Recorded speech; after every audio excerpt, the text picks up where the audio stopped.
Buenos días, mi nombre es Marcela Villarroel, soy pediatra broncopulmonar infantil, trabajo en el servicio de pediatría del Hospital de Puerto Montt y el tema que revisaremos hoy es bronquiolitis. Como introducción, sabemos que la bronquiolitis es la infección del tracto respiratorio inferior más común en los pacientes menores de 2 años. Todavía a la fecha, después de muchos años, aún existe una falta de consenso con respecto a su definición clínica. Es la principal causa de hospitalización infantil y en Estados Unidos se estiman aproximadamente 100.000 hospitalizaciones año en pacientes menores de 12 meses y el agente etiológico más frecuente, entre un 70 y un 80%, es el virus respiratorio sincicial. En cuanto a la definición, aún existe una falta de consenso con respecto a su definición clínica y por ello también el tratamiento varía a nivel de todo el mundo. En Chile llegamos a un consenso que bronquiolitis se define como el primer episodio de sibilancia en pacientes menores de 1 año y que estos no hayan tenido una enfermedad previa. Como podemos ver en nuestro cuadro, existen diferentes definiciones y una de las principales es la que dice la Asociación a la Academia Americana de Pediatría, en la cual define bronquiolitis como la presencia de rinitis, taquipnea, sibilancias, tos, crepitaciones, uso también de musculatura accesoria y aleteo nasal en niños, pero no da alusión al concepto de primer episodio. En cuanto a la epidemiología, sabemos que esta es una infección estacional, es decir, tiene una mayor incidencia en los meses de otoño e invierno. En Estados Unidos se estima aproximadamente que 1,4 millones de consultas ambulatorias son por bronquiolitis y, como vimos al principio, más de 100.000 hospitalizaciones por año en pacientes menores de 12 meses.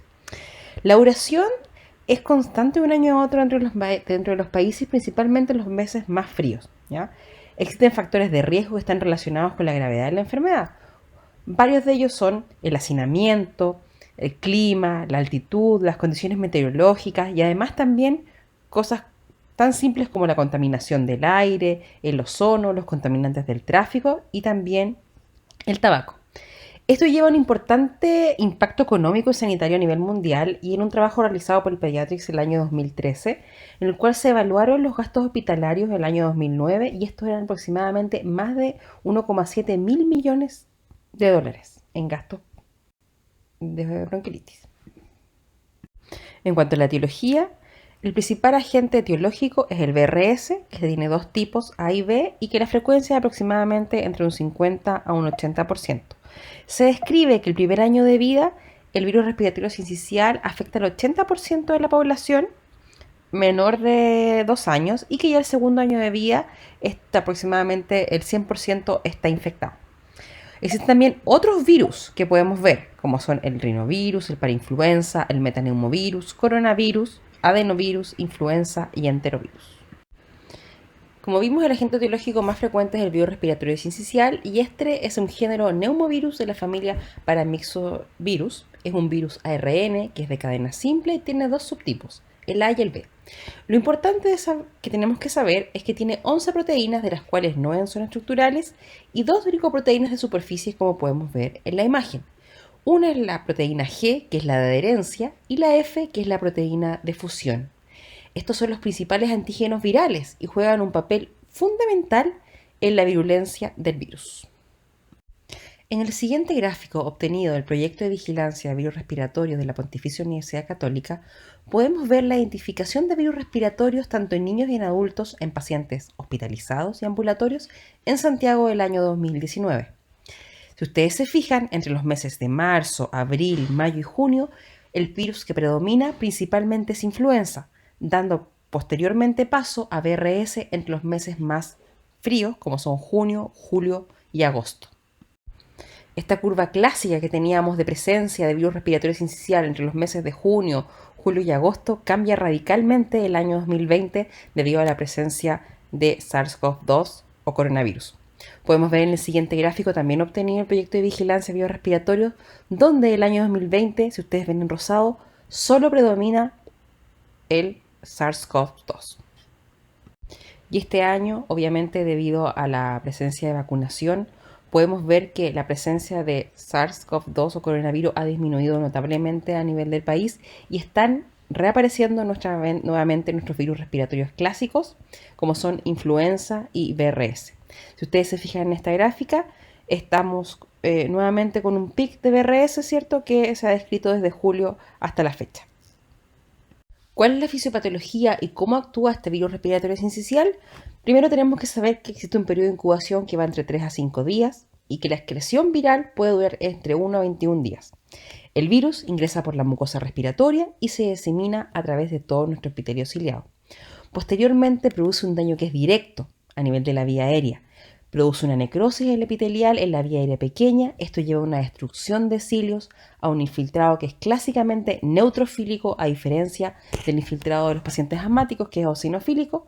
Produce edema, secreción mucosa y se producen finalmente los tapones mucosos, que pueden producir obviamente alteración de la relación ventilación-perfusión y atelectasias.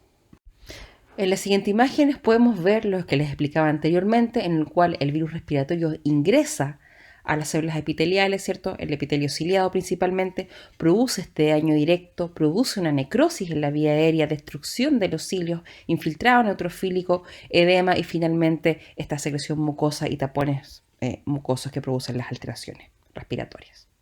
Existen a su vez también factores de riesgo para enfermedad severa, principalmente pacientes que sean menores de 6 meses, que tengan patologías de base, como una displasia broncopulmonar, fibrosis quística, cardiopatías congénitas, ya hacinamiento también, asistencias a la cuna, pero lo que tiene más peso sería los pacientes prematuros, con bajo peso de nacimiento, el hacinamiento también, y también se describe la ausencia de lactancia materna.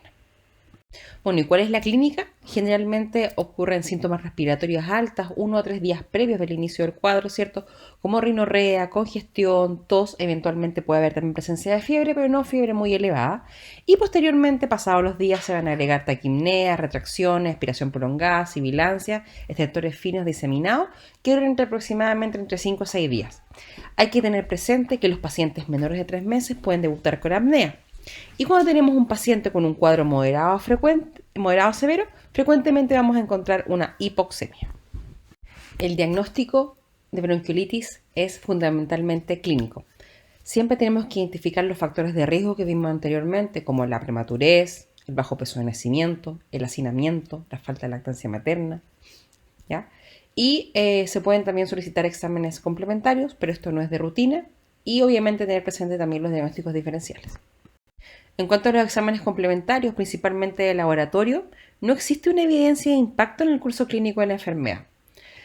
Así que no sería necesario realizar a todos los pacientes exámenes. ¿Cuándo vamos a realizar un examen? Principalmente un hemograma en los pacientes que nosotros sospechamos que existe una sobreinfección bacteriana. Vamos a solicitar gases arteriales en caso de que el paciente tenga una dificultad respiratoria que es grave o también una insuficiencia respiratoria. Lo que sí podemos solicitar como epidemiología es una IF viral y una PCR de virus respiratorio, pero hay que tener claro que el diagnóstico de bronquiolitis es netamente clínico.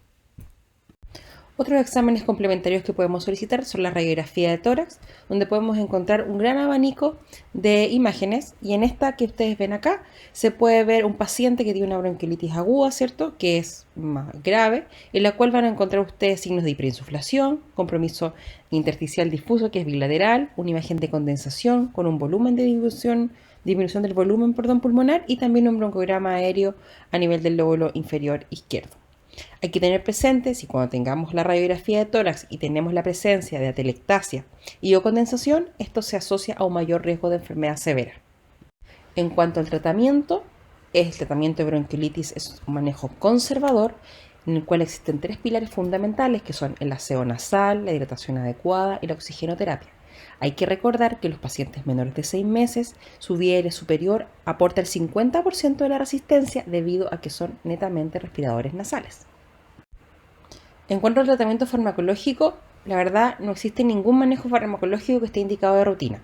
Se describe alguna evidencia con solución salina hipertónica, con nebulización con adrenalina, broncodilatadores y casi nada con corticoides, que los revisaremos en las siguientes diapositivas. Bueno, como vimos anteriormente, ningún manejo farmacológico está indicado de rutina en los pacientes con bronquiolitis. Dentro de los fármacos que se han estudiado encontramos la solución salina hipertónica o suero hipertónico, ¿cierto?, que en su principal uso es en pacientes con fibrosis quística, y en el cual muchas de estas propiedades teóricas que tiene la solución salina hipertónica han sido extrapoladas a pacientes con bronquiolitis. Y lo que haría es aumentar el barrido mucociliar, rehidratar la superficie de la vía aérea y disminuir también el edema y los tapones mucosos.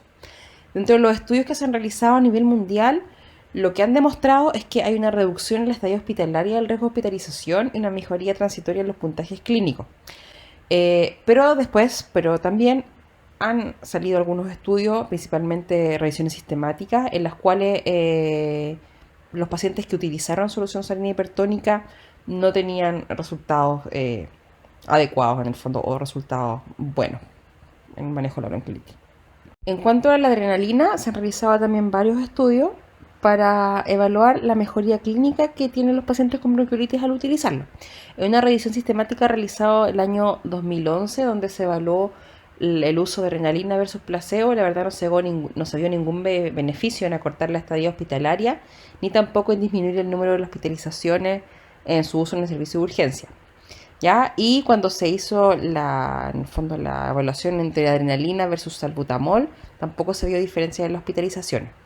Pese a esto, a que no existe una evidencia que justifique el uso rutinario, la experiencia clínica a nivel mundial sugiere que en algunos lactantes se puede presentar una mejoría clínica después de su administración, por lo que parecería razonable probarlo en forma individual con los pacientes, ¿cierto? Evaluar la respuesta y documentar los cambios. Y en el fondo la mejoría clínica se debería al efecto alfa que tiene la adrenalina, en el cual se disminuye el edema y las secreciones. En cuanto al manejo con broncodilatadores, la verdad esto no tiene utilidad en los pacientes con bronquiolitis aguda. Entre los estudios que se han realizado tanto en pacientes hospitalizados como ambulatorios no se evidencia ni una mejoría en la hospitalización, ni la duración de la estadía hospitalaria, ni en una mejor oxigenación. Así que no estaría recomendado su uso en estos pacientes. Bueno, y finalmente dentro de los otros tratamientos que aparecen en la literatura, los corticoides no tienen utilidad, así que no deberían usarse. Y la kinesioterapia respiratoria no está indicada en la etapa aguda porque podría agravarla, pero sí es útil en pacientes que tienen atelectasia y también en la fase más hipersecretora de la enfermedad. En la siguiente tabla podemos ver en el fondo todos los tratamientos farmacológicos que se han estudiado para el manejo de la bronquiolitis aguda. Si ustedes se dan cuenta, estas guías son las guías internacionales, ¿cierto? En los cuales en casi todas no se recomienda ni uso de beta 2, ni de corticoides sistémicos, ni de adrenalina ni solución hipertónica. Es decir, pese a que han pasado muchos años, aún no hay un consenso en el tratamiento de bronquiolitis. Solamente los pilares fundamentales que son hidratación, aseo nasal y oxigenación. Bueno, y para finalizar la presentación, siempre hay que hablar de la prevención, ¿cierto? Lo que hemos aprendido mucho con esta pandemia, el aislamiento y el lavado de manos frecuente, hay los pacientes que son prematuros, palivizumab, que son los anticuerpos monoclonales, y estamos a la espera de la vacuna contra el VRS, que es una vacuna que va a cambiar, obviamente, el curso de la enfermedad, y que estamos muy orgullosos que en Chile el grupo de la Católica con el doctor Kalergi está en desarrollo de esta vacuna. Muchas gracias por la atención y espero sus dudas y preguntas.